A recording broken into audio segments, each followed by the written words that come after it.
turning Zimbabwe into a kingdom, like the kingdom of Eswatini. But I think apart from it being a desperate move, there's also an element of stupidity in it. How do you seek advice from the men that you exiled? I'm speaking about Jonathan Moyo. Jonathan Moyo is the writer of the script that you see at play. And I find that being laughable. Of all the things being laughable, you guys have seen a dangerous move. Emerson Mnangagwa was planning to fire Chiwenga's wife from the military because he's afraid that there can be a coup in the country. Sir, why are you afraid? That should be the question that I'm asking now. Did I tell you that Mnangagwa is also afraid of us bloggers? Okay, bloggers. People have lost faith in the mainstream media. Now they're relying on us who can actually give them truth. Okay, I'm telling you, we're always 20 steps ahead of time. That's a fact. So never listen to what he's saying now. I heard Mnangagwa during his address that he said, no, the country can never be ruled from social media. No, it's just a statement. Guys, we saw the most powerful country, America, signing important bills online. China, many times I've seen statements flying around. South Africa as well, letters from party to party. They had discussions about their GNU, again from social media. But Emerson Mnangagwa want to convince me and you that there's no need because the country can never be led from social media. But he's the same person who's responding to everything that Geza does. Every move Geza takes, Mnangagwa counters. Right? But I must also tell you this. The exciting news is that Chiwenga is holding a checkmate. It's just a matter of time before he closes the chess. Right? Just in very, very sad news, I heard that some of our veterans are missing. Do you also know that the ZANU-PF Mnangagwa's thugs went in and violently assaulted war veterans? You saw some 10 guys that were singing, chanting liberation songs. Yes. It's quite very sad. They were also forced to sign non-disclosure, forms, of which they refused because they were asked them to push a narrative that Chiwenga sent them to execute a coup. Mnangagwa is, I told you, he's desperate. But it's also important to know that this fight that we are focusing on right now is not a partisan fight. It's a Zimbabwean fight against the legacy and the descent of our people. Right? One thing that I love about this era is that most of these advocates and lawyers are 24/7 online writing and giving you advice. So he wrote a very interesting message. He said, do not give us factions. We belong to none. For many of us, Zimbabwe comes first. That is non-negotiable. We welcome ideas from every quarter. We recognize that people will propose different paths to fix our country's wounds. And we will support anyone who sincerely pursues a solution that can end these wounds. We may not agree with every proposal. We may not even take part, but we will never stand in the way of those who are trying. The motive behind killing a snake is secondary to the fact that the snake must die. If you have an idea, pursue it. If we cannot join you, rest assured we will not obstruct you. If we do join you, don't call us names, persuade. To those making the effort, remember that the nature of our problems demands a collective response. They are not battles for factions, but struggles for a nation. Rise with courage, act with integrity, and let us do this together for Zimbabwe, which I agree. I think that's why I'm here. I'm fighting for Zimbabwe, a country that is so dear to my heart, the land of our forefathers. My ancestors are there. My mom was buried there. Actually, I'm also going to be buried there. So Zimbabwe is so dear to my heart. Yeah. So you guys have seen the title. Yes, Mnangagwa wants to fire Mnangagwa Chiwenga from the military. Make it make sense, yo. Make it make sense. You can see that the man is cornered. He's desperate. He's desperate. For a long time, Emerson Mnangagwa played these dirty games and he thought he can get away with anything. But this time around, say, you cannot. You cannot. Okay. You cannot. I know some of you, it's your first time to come across this channel. Hello, and you're welcome. To my regulars, don't forget to just thumbs up the video, share with others in your groups. I must also say thank you, guys. I've seen you sharing quite a lot of messages on different platforms. I appreciate you deeply. But to my newcomers, subscribe to the channel, ring the bell. It's very important. Thumbs up. I've got people almost 200 who just joining me here. Thumbs up the video. So we're good to go. I need only 100 for YouTube to push the algorithm. All right, 10ABT. He did some explanation here. Said, guys, you need to know Mnangagwa is very well cornered. Let's take a listen to what Tendai Biti said about the constitution and what Mnangagwa is desperately trying to change. Being a constitutional lawyer, I'm yes, sure, I am. What needs to happen for ZANU-PF's agenda to carry on, if they indeed are trying to get a third term? What needs to happen? So the legal processes are this. Firstly, a constitutional bill has to be gazetted. Okay. That constitutional bill must lie in state for 90 days. Okay. With other bills, just 14 days before you have a first reading in Parliament. When that bill has been gazetted for 90 days, after 90 days, it can then be tabled in Parliament for its first reading. Okay. When it's tabled in Parliament for its first reading, can I just ask, why 90 days and not 14? That's the Constitution. Because it's such an important bill. The Constitution is so important. Right. So I mean, the Constitution can be equated to normal legislation. Okay. Yeah. So that's why the Constitution specifically says 90 days. it's part of protecting the Constitution. Right. And the idea behind the 90 days is that so that everyone in the country knows what is happening. So there's a mandatory gazetting for 90 days period. After that, it must be tabled in Parliament. After that, the Constitution demands that any law, there must be public consultation, Section 143 of the Constitution. So this bill has to be taken to the countryside for consultation. And of course, as we have seen in any bills where there's public interest, for instance, the death penalty, people will flock. Mm-hmm. And on this one, I can assure you that people are going to flock. So public consultation does not necessarily mean referendum. It's a different stage. I'm coming to that. Right. I'm coming to the referendum. Then, when these consultations have taken place, the relevant committee, perhaps they will form a special committee, or they will use the Justice and Legal Parliamentary Portfolio Committee, who will then report to Parliament. When it reports to Parliament through its chairperson, what is called the second reading debate starts. When the second reading debate starts, the bill will then be referred to committee. The committee is the actual drafting. Right. If it passes, it goes for a second reading.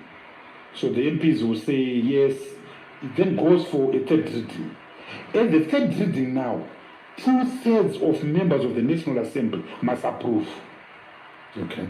So this whole agenda of buying out members of parliament, of creating characters like Chabangu, is intended now to secure the 2/3 majority that is required.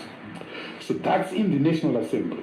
It then goes to the Senate, where a similar process starts: first reading, second reading, and then 2/3.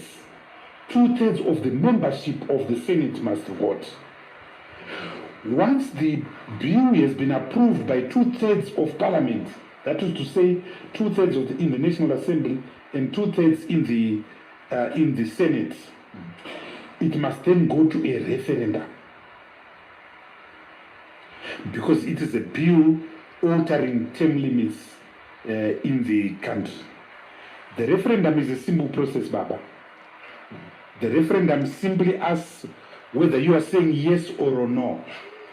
Because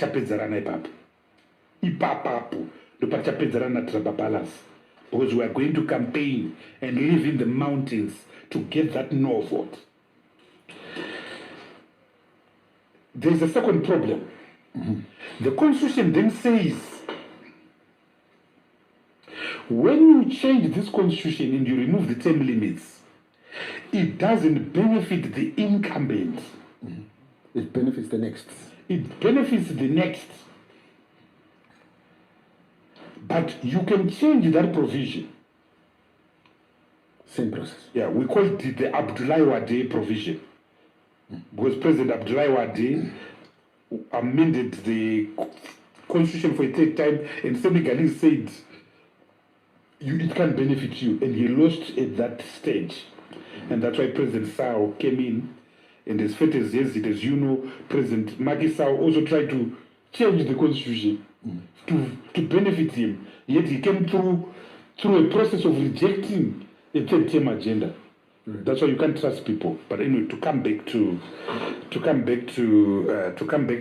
the legal process, another referendum is required now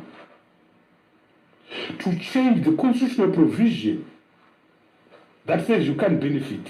That's when we will see Trababal's true colors, because all along you'll be saying, I don't want Akuda. Now when he says, now the Akuda, the constitution has to go to a referendum for the second time. Baba, Pakaipa, Tusangana Makomo, Tusangana Wachindabwe, Tusangana Lutito, Tusangana Escodini, Tusangana Binga, Tusangana Choloch. He can't win those referendums. He cannot win those referendums. Okay. So to put it very crudely, the idea of a third term agenda is fraught with such legal landmines that you would have to be so ambitious, so insane, so drunk or robust to ever think that it can actually carry out and see the light of the day. These are a lot of shots. Yeah. Mnangagwa is drunk. He's drunk, drunk in power. I've said this to you that, what's said is that he actually sought guidance from a many exiled. Sometimes I feel like Jonathan Moore is intentionally, dropping Emmerson Mnangagwa into a mess because he knows very well that this is the worst that can ever happen. It's intentional. I think it's very intentional. We are busy fighting for more time in the office, but a newly elected president in Malawi, newly one, the one that you were laughing at, that is too old, he just abolishes fees for high school and primary. What did we benefited from Emmerson Mnangagwa? Nothing except chaos and stealing of millions and billions of dollars. Actually, as a side note, I've seen a lot of people asking on social media, and they're struggling. Zimbabwean people, they're struggling with acids, like stomach acids. I've seen a lot, okay? And some of them, I had to SMS them and said, hey, you need to do this and do this. Guys, in 2025, I noticed that the wise people have already taken a route of the traditional way of healing. And I'm referring to simple spices, change your diet. So the easiest way to deal with the stomach acids is drinking clove and fennel tea every morning before meals and after or later before bed. Easy peasy. You will never struggle with acids in your lifetime. So don't waste money because you can spend millions and millions and still not find the solution. Remember, medicines from pharmacies, some of them are very much of drugs that you have to be hooked to. It's a money-making scheme. Try the traditional way before you actually pursue other avenues. Anyway, so the social media spokesperson for Emmerson Mnangagwa, Temba Mliswa, dropped the bombshell that Mnangagwa, she has to resign from the military. Every time you see stuff being written on social media, you know that something is coming up. It's just for you to hear what people say, but I can guarantee you the responses are deadly. People are angry. Zimbabweans are mad. If Mnangagwa has to fire Mnangagwa, it means that he also needs to remove his son, his Woshan Mnangagwa, from the military. Remember, his son is in the military. Whom I actually heard that Mnangagwa wants to promote to be the highest rank of the military, to control the military. Interesting. This man does as he pleases, and he thinks he can get away with it. He looks at all of us Zimbabweans as stupid people. But I must say the Gaza revolution is alive and kicking. And Chiwenga is holding the checkmate, and he will eventually close. Watch and learn. Anyway, to read what Temba Mliswa wrote, he wrote a very long piece, but I didn't want to carry some of the nonsense there. I wanted to send around the issue of Mnangagwa. He's actually calling Emmerson Mnangagwa, or he's labeling Mnangagwa as a man of patience and humility. Okay, you tell me what you think in the comment section. Is Mnangagwa humble? Okay. So it is said what is tricking in that chain of events is how Emerson Mnangagwa nursed his disappointment and pain and still worked dutifully and faithfully until his turn finally came. His level of patience and humbleness is a feat of study and historical lessons, which brings the recent turn of events into a sharp contrast for the exhibition of behavior that isn't just reckless but also dangerous. It has been clear to all and sundry that there was ongoing efforts to ASAP ED, especially after the passing of resolution number 1 in Bulawayo.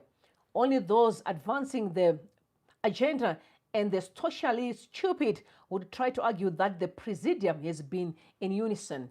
It is not. And lately, it became clear that Chiwenga, VP Chiwenga, has lost patience and wanted the top seat. A ferry of dossiers, one of which has actually led to accusations of treason, reveals this fraternity agents to grab the top post. Nothing wrong in a teacher wishing to become the headmaster, but it is the method that shocked bystanders. Arming wild desperados, Sekuru Geza began a wild rambler, demanding cars and bodyguards, and slowly built himself into a set of anti-establishment narratives. The narratives span on a spindle of until they sharpened into a willful campaign to remove ED and replace him with Chiwenga. The Million March, like similar planned marches before, was clearly an effort to stir the public pot so furiously to make the country ungovernable for Emerson Mnangagwa that the VP also began emerging with dossiers and dockets within the government system completed the puzzle. It's clear that the VP has failed to nurture patience so as to wait for his turn with humbleness and obedience, as Emerson Mnangagwa equally did after 2004. So resolution number 1 became the catalyst that spurred him into action, as through it he inspired the death of his own presidential ambitions. What is confusing is how he failed to object to it, even through proxies, until it became a party resolution. Even against a sure loss, he could have registered his objection for posterity, malls and purchased fence sitters. Instead, he chose an even harder path in October, which included treasonous efforts and aligned with some underground malls in the system and those expelled. Some who have been long in the system, like Joe Charamba, have emerged from this scandal with very tainted names, while even the VP's wife should best be resigned from the military. Multiple intelligence leaks have betrayed the presence of sellouts, which increases pressure on ED to act boldly and fire many people. Some were sitting on the fence waiting to jump to the fastest side, despite the clear need to defend the duly elected president. There are too many flip-floppers such that Emerson Mnangagwa should simply get these only people into the government and chuck sellouts. Some of us are wired differently and will defend the president, whether it is safe or not. We don't need to be in the party or government to do that. Once one is elected as a president, then everyone should coalesce around him. It should never get to a point where supporting the president is a dangerous exercise that can get one hit or killed. I had my homestead burnt for simply siding with the president, while multiple leaks revealed malls inside the system. The leaking of my passport and boarding pass, while minute betrays existence of leaks which need to be plugged. Multiple other intelligence leaks from the Central Committee, Politburo, etc. also signify how ED needs to seriously rethink those around him and the system. Some of them are apparent. How does the wife of the vice president continue going to work when she has become a politically exposed person? So he repeatedly calling out Miniotavo. It creates an unfair situation even for her superiors, as they most likely can't order her around. In a rigid environment such as the military, who can oversee the VP's wife with a professional detachment? No one. There's a whole cleanup exercise that has to happen for ED to solidify his position. Otherwise, you will be nurturing many people who were working against him, grandstanding for neighbors. On his VP, on the part of VP, complicated his own position by their hasty. As things stand, he has eventually brought the party into disrepute. And whatever political capital he possessed, eventually with it, he has lost it. Meanwhile, the claim of events have solidified the support and control of Emmerson Mnangagwa has in the party. It's one thing to be celebrated by the social media, mainly opposition people in the diaspora, and another to build a support base within the party. As someone who sought to succeed Emerson, the VP focus should have been on gaining support internally, not grandstanding to those outside, including expelled former ZANU-PF politicians.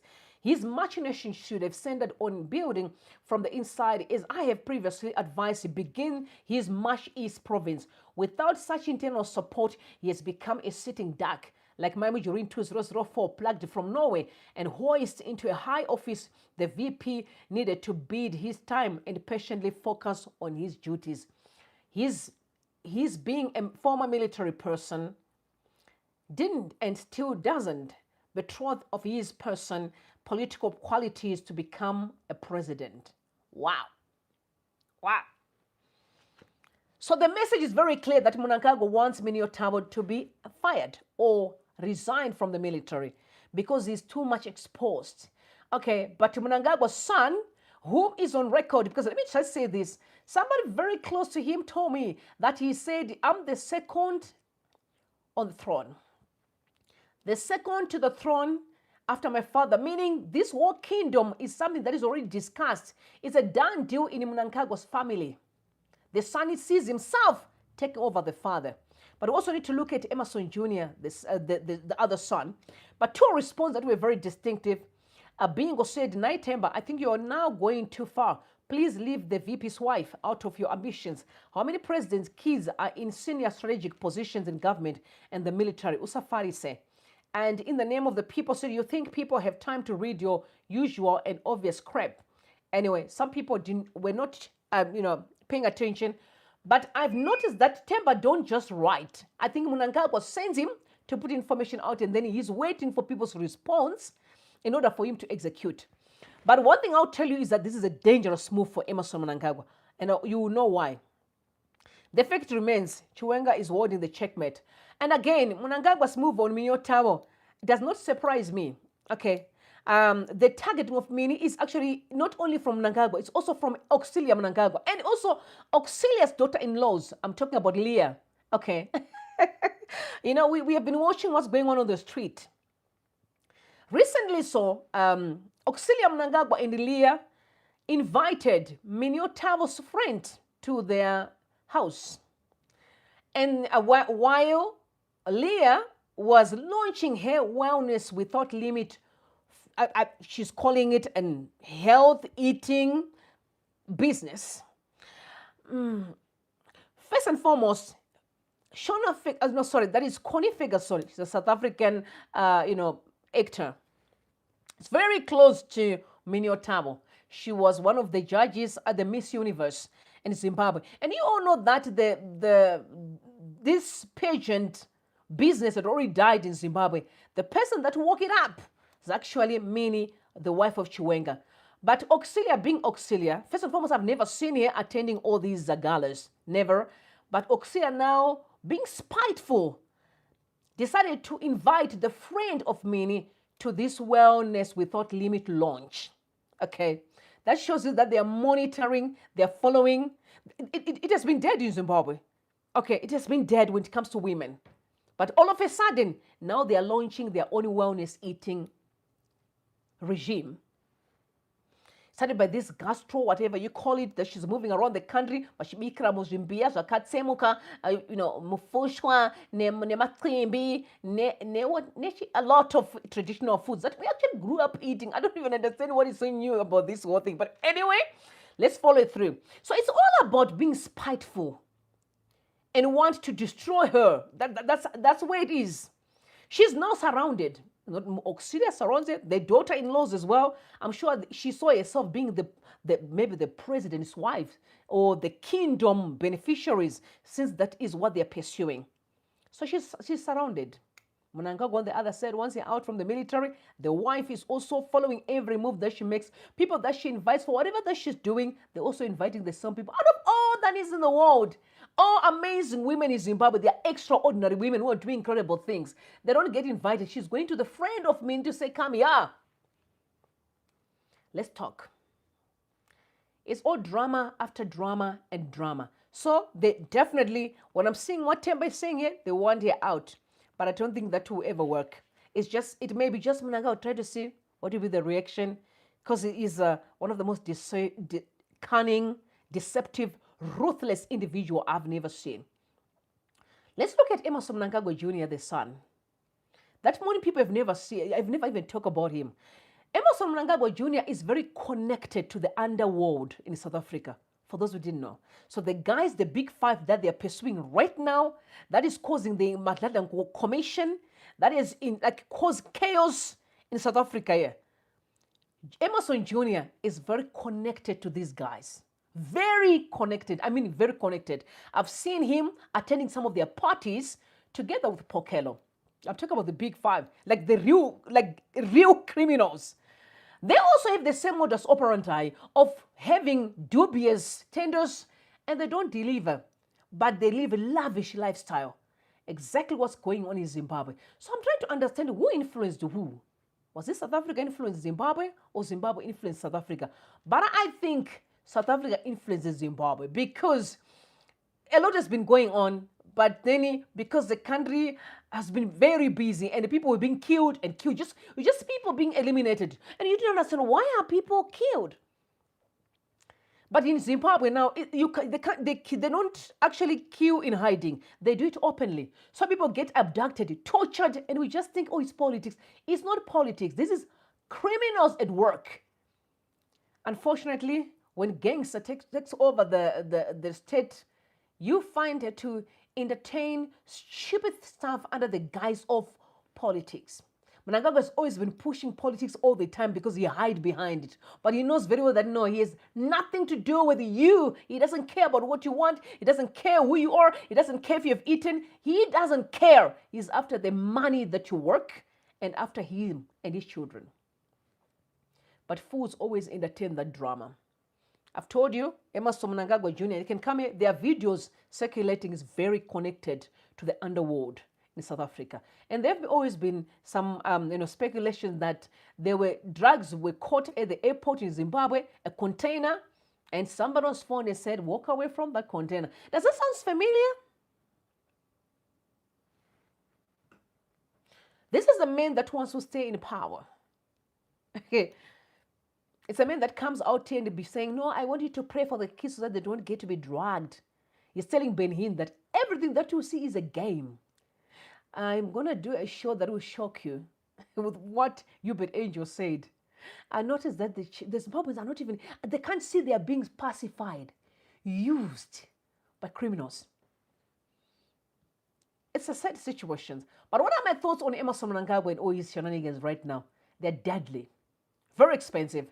Because there will be two things that's going to happen in Zimbabwe. Emmerson Mnangagwa may consider a settlement. You mustn't forget that Emmerson Mnangagwa is old. Okay, he's really old. And he understands that this is going to be very expensive for him. So he may opt for a settlement, right? But again, he's conflicted because remember, he created these structures that are looting billions and billions of the state money. He knows these guys. These guys are funding him. Okay? So imagine you send me to do your dirty work. No, you want to leave me in prison for life, and you are living a fancy life on the street, and I can see you. I'm mad. Look at Chimombe, and some of them didn't even commit no crime, but they are locked up for simply exposing truth. Right? So there is a possibility that he will opt for a settlement. But then there's another deadly one. The Nipah way or Madagascar way. These are my own speculations. And this one is lethal because it's going to be so costly. He has to leave Zimbabwe with all his children.